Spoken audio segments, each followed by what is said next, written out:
বর্তমানে কিছু দলমত পথের মানুষেরা বলে নবী আমাদের মতো মানুষ, বরং তারে বলা যায় তিনি আমাদের বড় ভাই। আগে হলে কি হয়, বড় হয় না ছোট হয়? একটু কথা বলে। যে মায়ের পেট থেকে প্রথম হয় সে বড় হয় না, যে শেষে হয় সেইটি বড় হয়। শেষে যে ছেলেটা হলো ওইটি বড় তো নাকি? প্রথম যে হয়েছে সেই বড়। তা বলছে নবী 1450 বছর আগে মক্কায় জন্ম নিয়েছিল, আমরা 1450 বছর পরে হয়েছি, এই জন্য আমরা ছোট, উনি আমাদের বড় ভাই। এই মর্যাদাটা নবী দেওয়া যায়। উনিও কাদামাটির মানুষ, আমরাও কাদামাটির মানুষ। কেমন বলো? ওনার দুটো হাত, আমাদের দুটো হাত। ওনার এক এক হাতে 5টা আঙুল, আমাদেরও 5টা আঙুল। ওনার 2 পায়ে 5টা করে আঙুল, আমাদের 2 পায়ে 5টা করে আঙুল। ওনার 2 পাটিতে 32খানা দাঁত, আমাদেরও 2 পাটিতে 32খানা দাঁত। ওনার 2টো চোখ কপালের নিচে, নাকের 2 পাশে, আমাদেরও 2টো চোখ। ওনার একটা নাক, 2টো ছিদ্র, আমাদের একটা নাক, 2টো ছিদ্র। ওনার গায়ে গোশত, চামড়া, মাংস, রক্ত আছে, আমাদেরও তাই আছে। তাই নবীরে আমরা আমাদের বড় ভাই জানি। উনি কাদামাটির মানুষ, আমরা কাদামাটির মানুষ। আবার ওরা তথ্য দেয় কোরআনের আয়াত দিয়ে। কি দিয়ে? একটুখানি বলে নেই। ওনারা তথ্য দেয় কোরআন আয়াত দিয়ে, ইন্নামা আনা বাশারুম মিসলুকুম। আল্লাহ কোরআনে জানিয়েছেন, হাবিব তাম বিশ্ববাসীকে আপনি জানিয়ে দেন, আপনার জমানার মানুষকে জানিয়ে দিন, ইন্নামা নিশ্চয় আমি মুহাম্মদ, আনা বাশারুম মিসলুকুম, তোমরা যেমন কাদামাটির মানুষ আমিও তেমন বাসার কাদামাটির মানুষ। তোমাদের দেখতে যেমন আমারও দেখতে তেমন। তোমাদের মাথায় কালো চুল আমারও মাথায় কালো চুল। তোমাদের 2টো কান আমারও 2টো কান। তোমাদের দেহের ভিতরে যা পার্সা দিয়ে আছে আমি মুহাম্মদুর আমার তাই আছে। এই আয়াতটার উদ্ধৃতি দিয়ে বলে আমরা কাদামাটির মানুষ, নবীও কাদামাটির মানুষ। আমরা মরে গেলে কবরে 2-5 বছর পরে পচে গলে যাই, মুহাম্মদ কবরে পচে গলে গেছে। এইখানে আমাদের সমস্যা। আমরা কি নবীজিকে কবরে পচে গলে গেছে বলে মনে হয়? মনে হয়? আল্লাহ নবী বলছেন, ইন্নাল্লাহা হাররামা আন তাকুলা আসজাদাল আমবিয়ায়ে। আল্লাহ নবী বলছেন, ইন্নাল্লাহ নিশ্চয়ই আল্লাহ পাক, হাররামা তিনি হারাম সাব্যস্ত করেছেন, নিষেধ করেছেন, বারণ করে দিয়েছেন, আন্তাকুলা ভক্ষণ করতে, খেতে, আলাল আরদ দুনিয়ার মাটিকে, আসজাদাল আম্বিয়া নবী রাসূল ওলিয়া উলিয়া যারা মারা যাবে এদের লাশ আল্লাহ মাটিকে খেতে নিষেধ করে দিয়েছে। আমাদের লাশ মাটি খেলে খেতে পারে, সন্দেহ নাই। পচে গলে যে আমরা পোকার খোরাক হতে পারি, কিন্তু পয়গম্বররা কি পোকার খোরাক হবে? রাসূল এরপরও বলছেন, ফানাবি আল্লাহে হাইয়ুন ইয়ারযাকু, আল্লাহ নবীরা কবরে জিন্দা অবস্থায় থাকে, ওয়ারযাকু এবং খোদা প্রদত্ত ফেরেশতা কর্তৃক জান্নাতি রুজি প্রতিদিন পেয়ে থাকে। আচ্ছা, পচে গলে যে লোকটা কবরে, ওর জন্য আবার খাবারের কি দরকার? কি খাবার লাগবে নাকি? তার পচে গলে গেছে। নবী বলছেন পয়গম্বরেরা কবরে জিন্দা থাকে, জিন্দা অবস্থায় থাকে এবং জান্নাতি রুজি আল্লাহর তরফ থেকে তাদের জন্য পরিবেশন হয়। তাহলে এখানে আমরা বুঝলাম, এই জন্য আল্লাহ পাক পয়গম্বরকে বলছেন আপনারা দেখে যেন কোনো মানুষ ভয় না করে, নেকড়ে বাঘ মনে না করে, হিংস্র সিংহ মনে না করে, জঙ্গলের হিংস্র পশু মনে না করে, ভাল্লুক মনে না করে। আপনি বলে দিন তোমরা যেমন মানুষ আমি মুহাম্মদও দেখতে তেমন মানুষ। এইটা আল্লাহ বোঝানোর জন্য, জনগণের অন্তরে ভয় সৃষ্টি না হওয়ার জন্য আল্লাহ বলছেন বলি দিন তোমরা যেমন মানুষ আমিও তেমন মানুষ। কিন্তু অবিকল কি নবী আমাদের মতো মানুষ ছিলেন? টপ করে গোটা 2-4 তথ্য দিয়ে, বেশি দেব না, দিয়ে শেষ করব। নবী যদি আমাদের মতো মানুষ হবেন তাহলে এবার আমার কথা একটু উত্তর দেবেন। আমাদের জন্মের সময় যখন পৃথিবীতে মেয়েদের পেন হয়, যন্ত্রণা হয়, প্রসব বেদনা হয়, পাড়া ধাত্রী যারা মেয়ে প্রসব করায় তাদের ডাকা হয় না, ঢাকা হয় না? আল্লাহর পয়গম্বর মামিনার উদর থেকে যখন জন্ম নেবেন মক্কার কটা নারী ডাকা হয়েছিল বলেন? আমার আগের বক্তা আপনাদের কাছে বলি গিয়েছে না, আল্লাহ পাক জান্নাত থেকে 4 জন, মতান্তরে 3 জন, কোন বর্ণনাকারীর মতে 2 জন। যেমন আল্লামা রুহুল আমিন রাহমাতুল্লাহ আলাইহি একটি কিতাব লিখেছেন, কিতাবটির নাম হলো মিলাদে মুস্তাফা। কি নাম? মিলাদে মুস্তাফা। হুজুর এই কিতাবে লিখেছেন মিলাদ মানে হলো জন্ম, নবীর জন্ম। মুস্তাফা আমাদের পয়গম্বরের নাম। তো মিলাদে মুস্তাফা নামক আল্লামা রুহুল আমিনের লেখা কিতাব, তাতে হুজুর লিখেছেন 2 জন নারীর কথা ধাত্রী হিসাবে জান্নাত থেকে এসেছিল। একজনের নাম আসিয়া ফেরাউনের বিবি, আরেকজনের নাম ঈসা নবীর মা, নাম হলো তার মরিয়ম। অন্য বর্ণনাকারীদের মতে হযরতে সবুরা এসেছেন, কোন বর্ণনাকারীর মতে ইব্রাহিম নবীর বিবি হাজারা এসেছেন। এরা বিশ্ব নবীকে জন্মগ্রহণের জন্য এসেছেন। কারণটা হলো এই, আল্লাহ নবীর আম্মা জানের গুপ্তাঙ্গ নাউজুবিল্লাহ পৃথিবীর কোন নারীরা যাতে দেখার সুযোগ না পায়, এজন্য আল্লাহ জান্নাতি নারী পাঠিয়েছেন, যাতে তোমরা দেখলে আপত্তি নাই, দুনিয়ার কোন মানুষের সঙ্গে গল্প করবে না, কারণ তোমরা জান্নাতি হয়ে গেছো, জান্নাত থেকে চলে যাও, কাজ মিটিয়ে চলে এসো। আবার তাদের ট্রেনিং প্রাপ্ত করে নার্স করে পাঠানো হয়েছে, যাতে তাড়াতাড়ি নবীর জন্মটা করিয়ে দিয়ে ওরা আগমন করতে পারে জান্নাতে। জোরে বলুন একটু সুবহানাল্লাহ। এই জন্য পয়গম্বর মুহাম্মদ রাসূলুল্লাহ আম্মা জান সন্ধ্যার প্রাককাল থেকে নিয়ে সন্ধ্যার পর থেকে নিয়ে ফজরের সময় পর্যন্ত লম্বা টাইম প্রসব বেদনায় কাতরাচ্ছিলেন। আমাদের মেয়েরা 2-4 ঘন্টা প্রসব বেদনায় কষ্ট পেলে পাড়ার মেয়েরা যদি দায়িত্ব পালন করতে অক্ষম হয়, বলে হসপিটালে নিয়ে যাও, আমার পক্ষে আর সম্ভব না। আচ্ছা, ওই যুগে মক্কা মুকাররমায় কোন হসপিটাল ছিল? ঐতিহাসিক ইতিহাসে কোন নামটাম হসপিটালে লিখেছে বলে মনে হয়। শুধু তাই নয়, পয়গম্বর আম্মা জান যে প্রসব বেদনায় কষ্ট পাচ্ছেন রাতের বেলা সন্ধ্যার পর থেকে নিয়ে ফজর পর্যন্ত, আবু জেহেলের বিবি জানে না, আবু লাহাবের বিবি জানে না, উমাইয়া বিন খালফের বিবি জানে না, হারিসের বিবি জানে না, মুকাব্বিবের বিবি জানে না, হামজার বিবি জানে না, আব্বাসের বিবি জানে না, আবু তালেবের বিবি জানে না। একই জায়গায় পাশাপাশি ঘর, কেউ জানে না, খবর রাখে না। আর মেয়েরা কষ্ট পাচ্ছে প্রসব বেদনার কারণে। পাড়ার মেয়েরা খবর না জানলে কি কোনো ধাত্রী পাঠাবে? আল্লাহ বলেন যার কেউ নাই তার আছে কে? একটু জোরে বলেন। তার আছে আল্লাহ।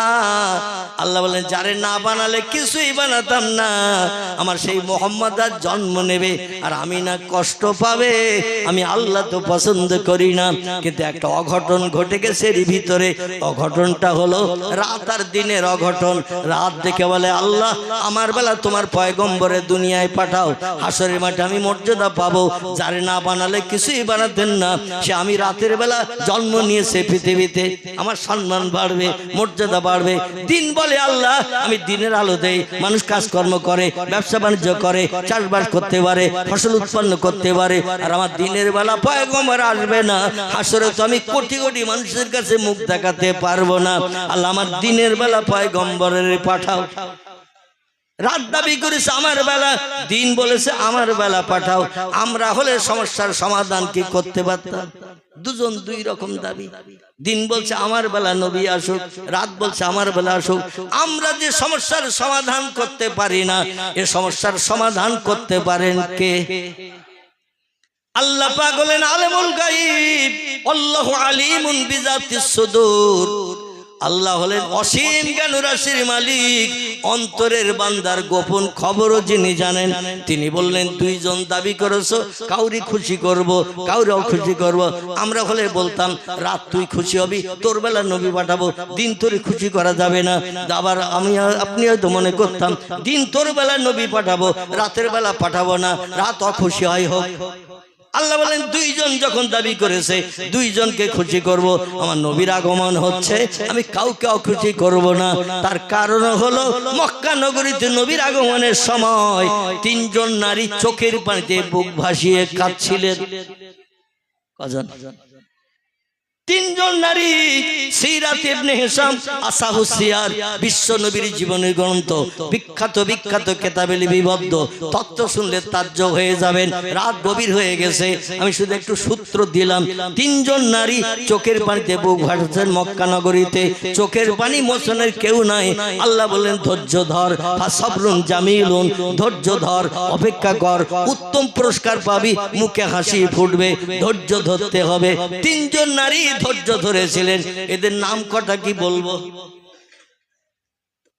তাদের ধৈর্য ধরার কারণ বলতে যাব না, বলতে গেলে সময় আরো 1.5 ঘন্টা লাগবে, তিনজনের আধা ঘন্টা করে, এটা বলবো, শুধু নাম কটা বলি। একজন নারী মক্কা নগরীতে নবীর আগমনের আগ পর্যন্ত কাঁদছেন। ইনি হলেন আবু লাহাবের বাড়ির চাকরানী, নাম হলো তার সৌবিয়া। কি নাম বললাম? সৌবিয়া। সৌবিয়া কারণ আবু লাহাবের বাড়ির চাকরানী কাজকর্ম করতে যে ভুল হয় না, হয় না?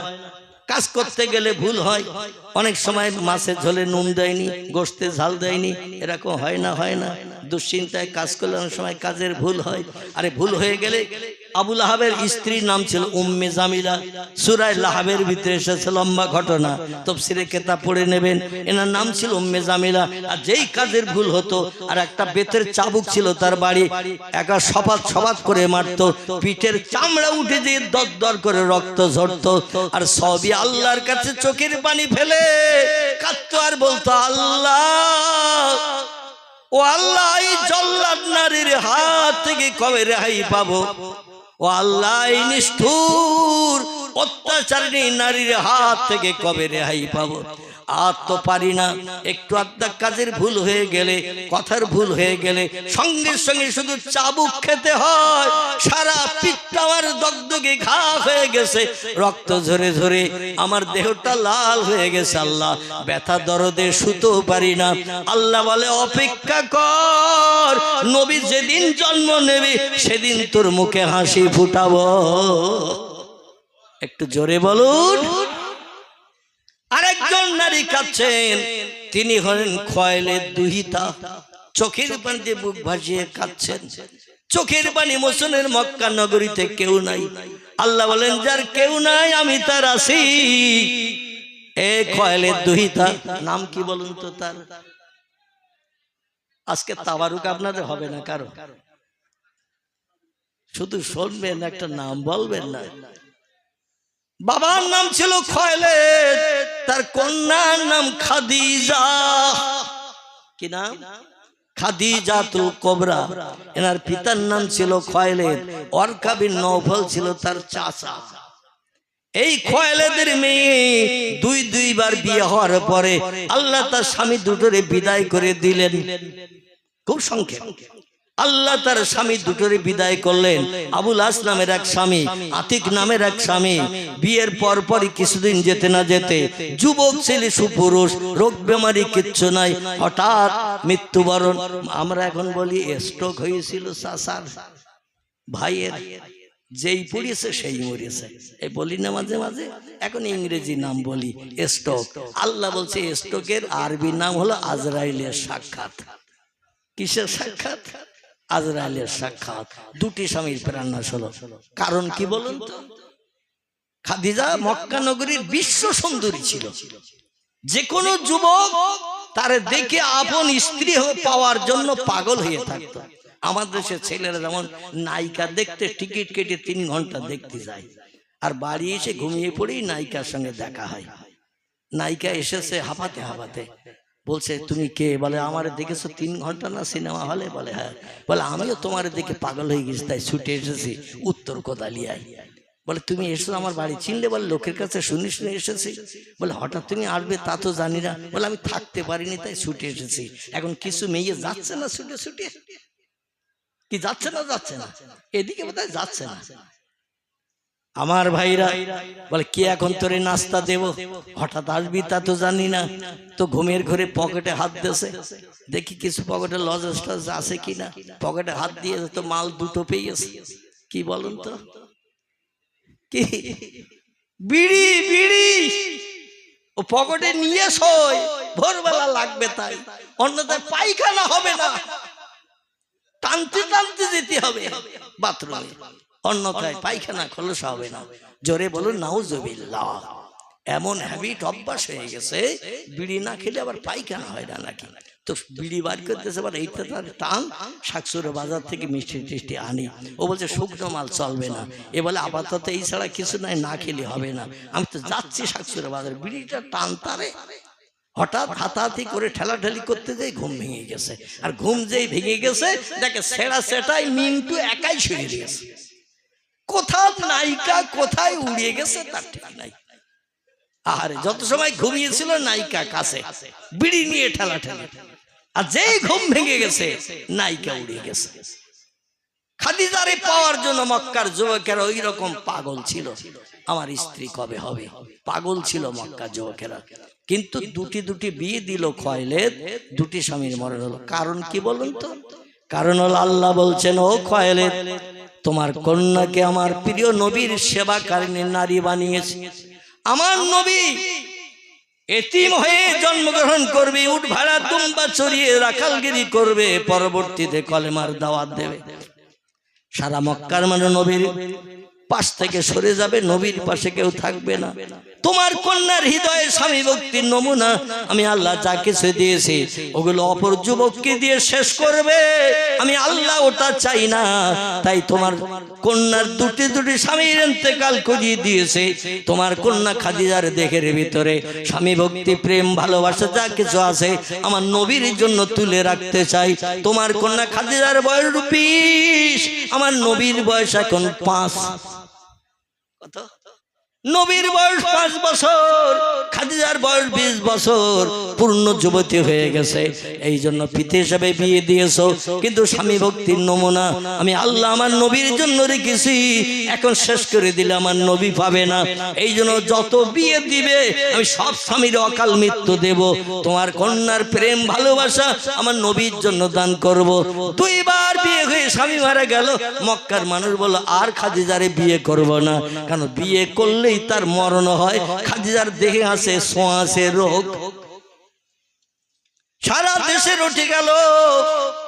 খাদিজার ছোঁয়াচে রোগিনী, কলঙ্কিনী, স্বামী খেগো, যার সঙ্গে বিয়ে হয় তারে খায়। কোন যুবকের বিয়ে করতে চাই নাই। আল্লাহ বলে, খাদিজা শুধু চোখের পানিতে আমার কাছে বুক ভাসাও, আমার কাছে কাঁদো। ফালিয়াদহাকু কালিলাউ ওয়ালিয়াবকু কাসীরা। দুনিয়া হাসির জায়গা নয়, দুনিয়া হলো কান্নার জায়গা। একটু কাঁদো রাতের গভীরে। চোখের পানি আমি আল্লাহ ভালোবাসি। একদিন চোখের পানি মর্যাদা দিয়ে মরণের দিন পর্যন্ত তোমার মুখে হাসি ফুটিয়ে রাখবো আমি আল্লাহ। এই খাদিজার চোখের পানি মোচন করেছিল পরবর্তীতে আমাদের পয়গম্বর। নবীর জন্ম হলো, পয়গম্বরের মাধ্যম দিয়ে খাদিজার চোখের পানি মোচনের নমুনা তৈরি হলো। আর একজন নারী মক্কা নগরীতে কাঁদছিলেন, সেটা আজকের আর বলবো না, অন্যদিন 4 চোখের মিলন হয়ে বলবো। আমি যেটা বলতে চাচ্ছি, পয়গম্বরের আগমন আর আমাদের আগমন কি সমান? মা খাদিজা বলছেন, আল্লাহে লা শাক্কা ফিহে, আমি এই খোদার কসম খেয়ে বলছি, কোন মেয়ে যখন সন্তান প্রসব করে, দেহের 3 ভাগের 2 ভাগ রক্ত তার দেহ থেকে নির্গত হয়, বেরিয়ে যায়। কারণ একটা বাচ্চা জন্ম নিলে 32টা সূক্ষ্ম নাড়ি ছিঁড়ে মায়ের উদর থেকে বাচ্চাটা পৃথিবীতে নিয়ে আসে, নাড়ি ছিঁড়ে যায় 32টা। এই 32টা সূক্ষ্ম নাড়ি ছিঁড়ে যাওয়ার কারণে দেহের অধিকাংশ রক্ত বার হয়ে যায়, মেয়েরা ফ্যাকাশে হয়। আমি না বলছেন আল্লাহি লা শাক্কা ফিহে, আমি সেই খোদার কসম খেয়ে বলি, আমার সন্তান মোহাম্মদ জন্ম নিয়েছে, 1 ফোঁটা কোনো নাপাকি রক্ত পর্যন্ত বার হয় নাই। আমার সন্তান মোহাম্মদের জন্মের আগে আমি যেমন পবিত্র ছিলাম, আমার ছেলে মোহাম্মদের জন্মের পরও আমি তেমন পবিত্র। তাহলে নবী আর আমরা কি সমান? আল্লাহ নবী মুহাম্মদ রাসূলুল্লাহ দুনিয়ায় জন্ম নিয়েছেন আল্লাহর তরফ থেকে খাতনা অবস্থায়। আমরা দুনিয়ায় যত ছেলে জন্ম নেই 5-6 বছর বয়সে আজাম ডেকে আবার খাতনা দিতে হয় না? তাই নবী আর আমি কি সমান?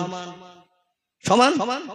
আল্লাহ নবী পেশাব করলে মিসকাম্বরের সুগন্ধ বার হতো, আর আমরা মসজিদে যেখানে নামাজ পড়তে যে পেশাব করি ওখানে আতরের গন্ধ। তো পেশাবের জায়গায় এই আতরের গন্ধ তো নাকি?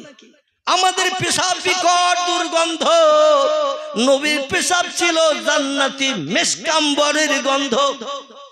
আমরা যদি হঠাৎ আমাশার পায়খানার রাস্তায় আসতে যে বেগ লাগে, খুব সংক্ষেপ করে বলি, আমাশার পায়খানার বেগ লাগে মনে হয় যেন 1.5 মণ হবে, কিন্তু পায়খানা সারলে দেখা যায় 25 গ্রাম। আমাশার পায়খানা খুব বেশি হয় না, কিন্তু বেগ লাগে যখন মাথা চুল পুড়িয়ে যায়, বাড়ি পর্যন্ত পৌঁছানোর সুযোগ দেয় না, যেখানে সেখানে লুঙ্গি উঁচু করতে হয়। 25 গ্রাম হয়েছে। আচ্ছা, এই পায়খানা যদি আমরা সারি মাথা চুল পড়া যন্ত্রণা থেকে নিষ্কৃতির জন্য, 3 দিন কোনো শূকর দেখতে পাইনি, 4 দিন কোনো কুকুর দেখতে পাইনি, 4 দিন পরে যদি ওই সেই রাস্তার ধারে যাই, শূকর দেখতে পাইনি, কুকুর দেখতে পাইনি, ও পায়খানা ওখানে থাকবে না, কেউ খাবে? কথা বলে। কোনো শূকরও দেখতে পাইনি, কোনো কুকুরও দেখতে পাইনি। 50 গ্রাম 100 গ্রাম পায়খানা যদি রাস্তার ধারে কোথাও করেন, জ্বালার কারণে করেছেন, আর কোন শূকর কুকুর যদি দেখতে না পাই, যেমন পায়খানা করেছেন তেমনই দেখবেন। যখন পায়খানা করেছিলেন কাঁচা, 7 দিন পরে যে দেখছেন একটু শুকনো পিঠে মার্কা, ঠিক কিনা? খোদার কসম, আল্লাহর পয়গম্বরের সাহাবীরা বলছেন, আমরা সেই খোদার কসম খেয়ে বলছি, পয়গম্বরের পায়খানা দেখার জন্য আমরা 1000 চেষ্টা করেছি, আমরা সফল হতে পারিনি। পয়গম্বর পাহাড়ি এলাকায় ঝোপঝাড়ের ভিতরে রাস্তায় প্রতিমধ্যে যখন কোনো পেশাব পায়খানার প্রয়োজন হয়েছে, রসুল চলে গেছেন, আমরা সাহাবীরা এক জায়গায় দলবদ্ধ হয়ে অন্যদিকে ফিরে তাকিয়ে আছি। পয়গম্বর পায়খানা সেরে এসেছেন, সাহাবীদের ভিতরে আমরা কিছু সাহাবী চিন্তা ভাবনা করলাম, পরবর্তী জেনারেশন যদি আমাদের কাছে জিজ্ঞাসাবাদ করে, নবীর পায়খানার কালার কালো ছিল না হলুদ না লাল, কি রকম রং ছিল, আমরা তো থ হয়ে যাব, উত্তর দিতে পারবো না, নবীরে জানাবো না, না জানি আমরা অন্য দিক থেকে ঘুরে যেয়ে দেখে আবার নবীর সঙ্গে হয়ে যাব। সাহাবীদের মগজের এই চিন্তা ভাবনা বাস্তবে রূপদান করতে যে পাহাড়ের অন্য দিক থেকে ঘুরে সেখানে গেছেন। নবী আসার পরে যে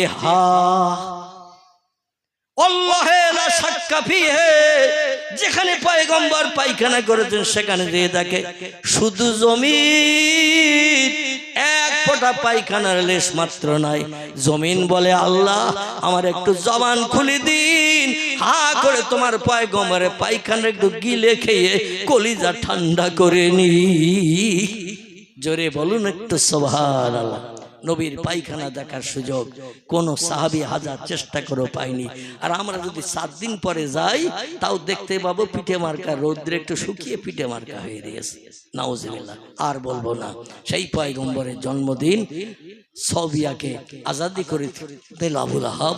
আবুল আহাব বলল, আজকের কেউ মক্কার খবর রাখে না, আর তুই আমারে বলি দিলি যে আমার মরা ভাইয়ের একটা ছেলে হয়েছে, নাম তার মোহাম্মদ, আমাদের গোত্রে আর কারো ছেলে হয়নি। আর গণকদের ডেকে নিয়ে আমি গেলাম, দেখালাম, দেখে তারাও খুশি হলো, আমিও খুশি হলাম, তোরে কিছু তোহফা দেই, গিফট দেই। তো পকেটে হাত দিয়েছে আবুল আহাব, কট্টর কাফের বেঈমান, নবীর সঙ্গে কোনো সম্পর্ক ছিল না যার, এ কাফের বেঈমান পকেটে হাত দিয়েছে, দেখে টাকা নেই, বাক্সের দরজা খুলেছে, বাক্সের ভিতরে পয়সা নাই। বলে আজকের আনন্দের খবর দিল, মরা ভাইয়ের ছেলে হলো, কেউ জানে না খবর, আমার বাড়ির চাকরানি সবিয়ায় খবর দিল, ওরে কিছু দিয়ে খুশি করব, কিন্তু কিছু তো পাচ্ছি না, কি দেই। হঠাৎ একটু মাথা নিচু করে চিন্তা করে বলল, আমি তো ও কাজের বাজার থেকে 100 দিরহাম দিয়ে কিনে এনেছিলাম। দিরহাম মানে আরবের টাকা, 1 টাকা, আমরা যেমন বলি ইংরেজিতে রুপিস বলি, ওই রকম 1 দিরহাম 1 টাকা। তো 100 টাকা দিয়ে কিনে এনেছিল বাজার থেকে বাড়ির কাজ করার জন্য।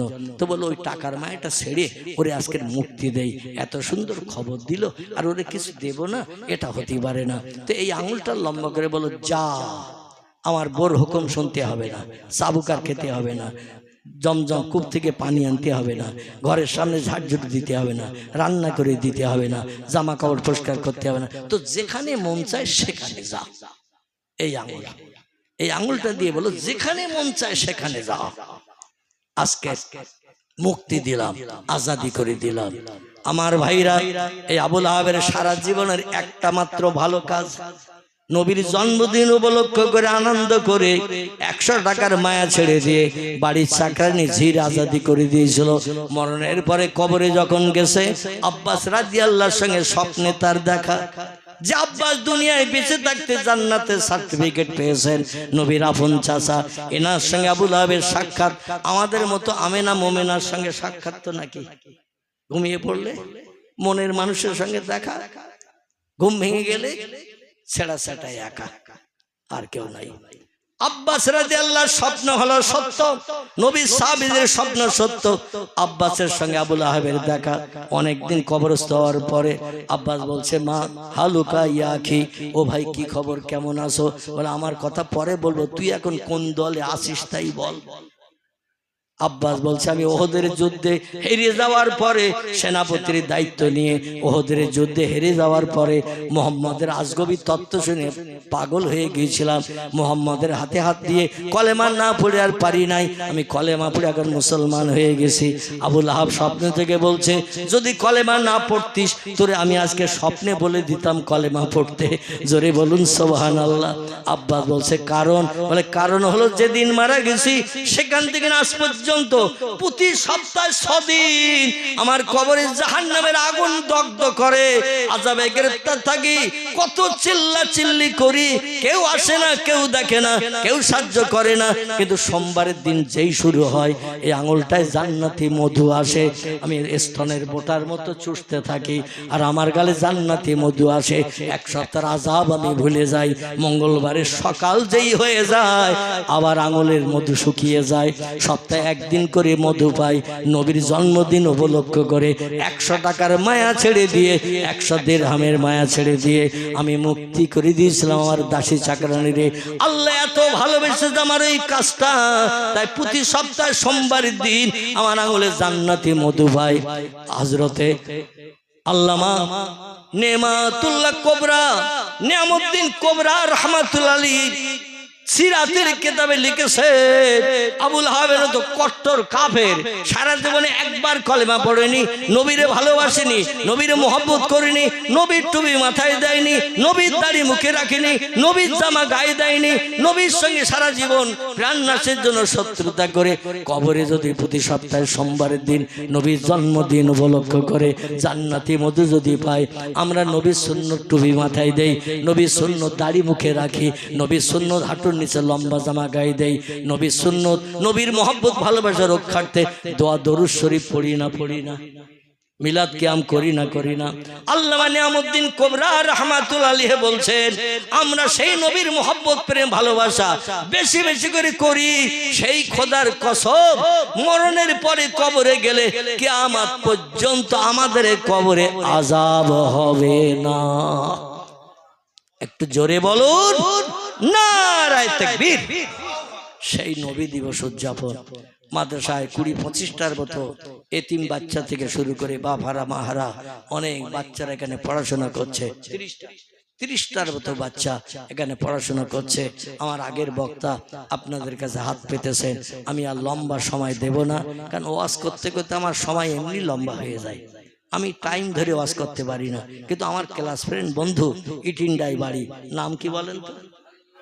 আল্লাহ, তার নাম খুব ভালো জানেন। ওর আবার বোনার বাড়ি নাকি আপনাদের এই গ্রামে, আমি শুনেছি ওর মুখে, আপনাদের কাছে শুনিনি। হ্যাঁ, বাগনা বসে রয়েছে। ওরা ওয়াজ করে তো টাইমের 5 মিনিট আগে ছাড়া 5 মিনিট পরে ছাড়ে না। আর আল্লাহর কি নেওয়াজ বলি কি বলি আগে বুঝতে পারছি না। আমিও টাইম ধরে ওয়াজ করতে পারি না। আমার বক্তৃতা মানে যখন জোর শেষে যায় ও টাইম ঘড়ি টড়ির কথা মনে থাকে না। দেখতে দেখতে 12:30 শেষ করার কথা ছিল, 1টা বেজে গেছে। তবু এখনো অনেক কথা মাঝখানে ছেড়িয়ে এসেছি, সেগুলো বলতে গেলে আপনাদের আবার সেহরি খেতে হবে, ঠিক না? সেই রেখেই আবার লাগতে হবে। যাই হোক, ওই মাদ্রাসার ছাত্র 30টার মতো ছাত্র পড়াশোনা করছে। একটা ছোট্ট বাচ্চা এখানে সুন্দর একটা বক্তব্য রাখলো। কার কার ভালো লাগেনি একটু হাত তুলেন তো দেখি। ওই ছোট্ট বাচ্চা ভালো লাগেনি কার কার? সবার ভালো লেগেছে না লাগেনি? একটা ছোট্ট বাচ্চা, বয়স যদি খুব বেশি হয় 6 বছরের উপরে বয়স হবে বলে মনে হয় না, কি ঠিক বললাম না ভুল বললাম? এইরকম বাচ্চা সাধু ভাষায় এত সুন্দর বক্তব্য রাখবে, মাঝখানে বেঁধে যাবে না, সেটাও তো আমি বুঝতে পারিনি। কিন্তু অনর্গল হাফেজের মতো চালিয়ে দিয়েছে, ঠিক কি না? আল্লাহু আকবার। আল্লাহ তার ব্রেন মগজকে আরো শ্রীবৃদ্ধি করুন, উচ্চ র্যাঙ্কের আলেম, কোরআনের পূর্ণ হাফেজ তারে বানার তৌফিক দান করুন। বাপ মায়ের কলিজা আল্লাহ ঠান্ডা করে দিন, জোরে বলুন আমিন। এই বাচ্চাদের মুখে আহারের জন্য আবুল আহাবের বাড়ির চাকরানি ঝি সবিয়ার মতো বা আবুল আহাবের মতো কাফেরের মতো আপনারা কি একটু দানের হাত বাড়াতে পারবেন?